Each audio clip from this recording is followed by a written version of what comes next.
Hello everyone. Today's video is about, does methylene blue stain the brain and the heart and other body organs blue? I've seen some social media posts going around lately of these really, I think, compelling and maybe a little bit off-putting, maybe a little bit scary pictures of, blue brains, blue hearts, and some folks are posting this saying like, look how amazing this is. The methylene blue is just really saturating these tissues, and then some other folks are posting this saying like, look how dangerous methylene blue is, and do you want a brain that's stained blue? So I thought I'd create this video to share my understanding of the topic at hand, and yeah, put that out there for what it's worth. As per usual, nothing I'm saying should be construed as medical advice. This is for informational purposes only. If you need medical advice, please talk to your healthcare provider to get that advice. So with methylene blue, the question is like, does methylene blue stain our tissues blue? And to my understanding, the answer is kind of. Now, again, I think that some folks are maybe a bit put off by the idea of like, oh, like, do I really want to stain my brain blue? Is that a good idea? We don't usually think about stains as being a good thing. I know if I got a stain on my shirt, I'd probably stop wearing that shirt unless I could get it effectively dry cleaned, or a stain on the countertop, on the carpet. Stains usually kind of a negative association. With methylene blue, to my understanding, is so like, I saw these images and I was like, oh my gosh, like, is this a real thing? Like, is this a picture of an actual somebody's brain that was stained blue? And as you might imagine, like, these are not actually real images. There's no post-mortem, like, just full brain hauled out that's been stained blue by methylene blue. They're computer rendered images. But where does the truth lie around this? So based on the digging that I did on this, there are absolutely animal studies that have been done showing that when one infuses methylene blue into them, intraperitoneally or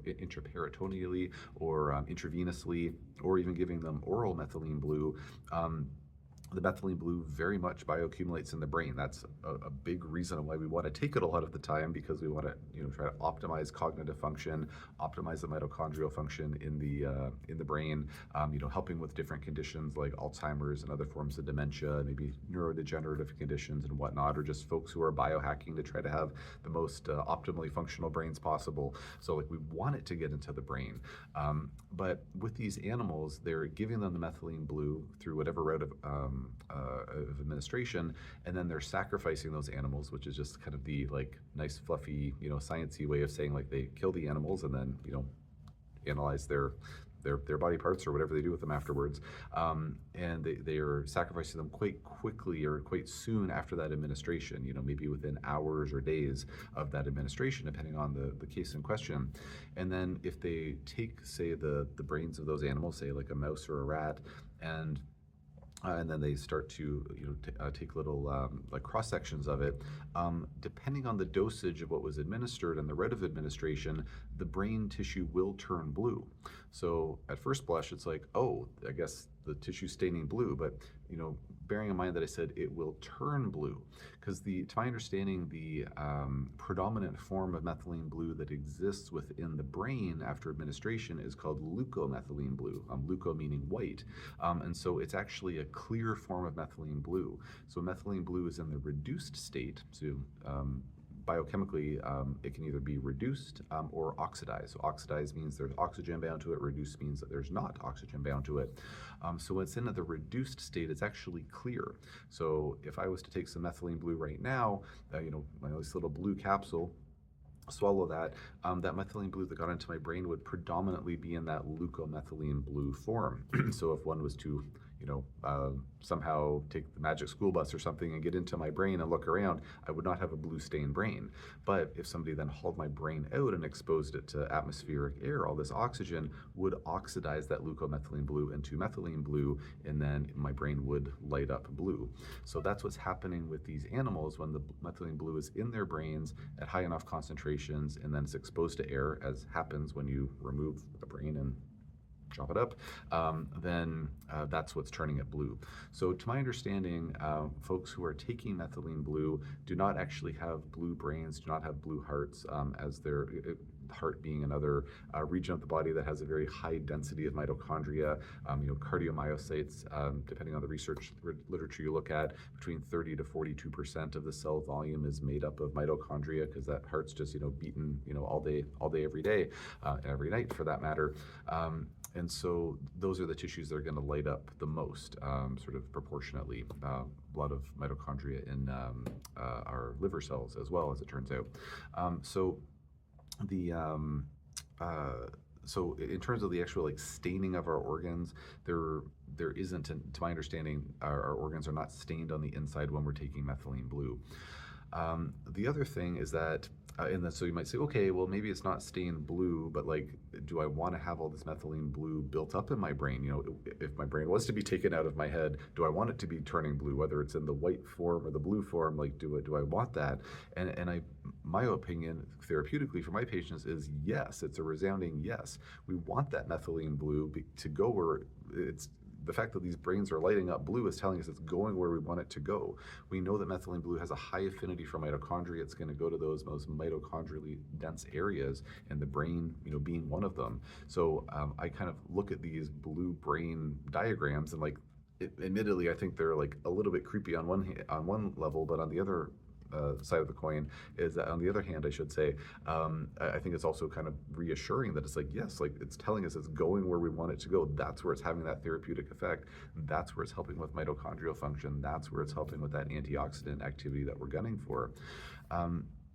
So I think that the kind of concern that okay, is my brain getting stained blue? It's well, no. However, if one was concerned about the well, geez, I'm taking this stuff, but whether it's stained now or it's going to be, if it would be stained if it was to take out of my head, do I want this methylene blue lingering in my brain for forever? Do I want it to be, it may be one of the creepiness factors is more oh, did I stain my brain and now it's kind of stuck that way. It's not heavy metals where it's you definitely wouldn't want a silver brain, a mercury brain. That would be bad because mercury is toxic. Methylene blue appears to be quite good for us in many respects, at least when indicated. But with methylene blue, kind of the good thing, bad thing is that it doesn't permanently stay in the brain.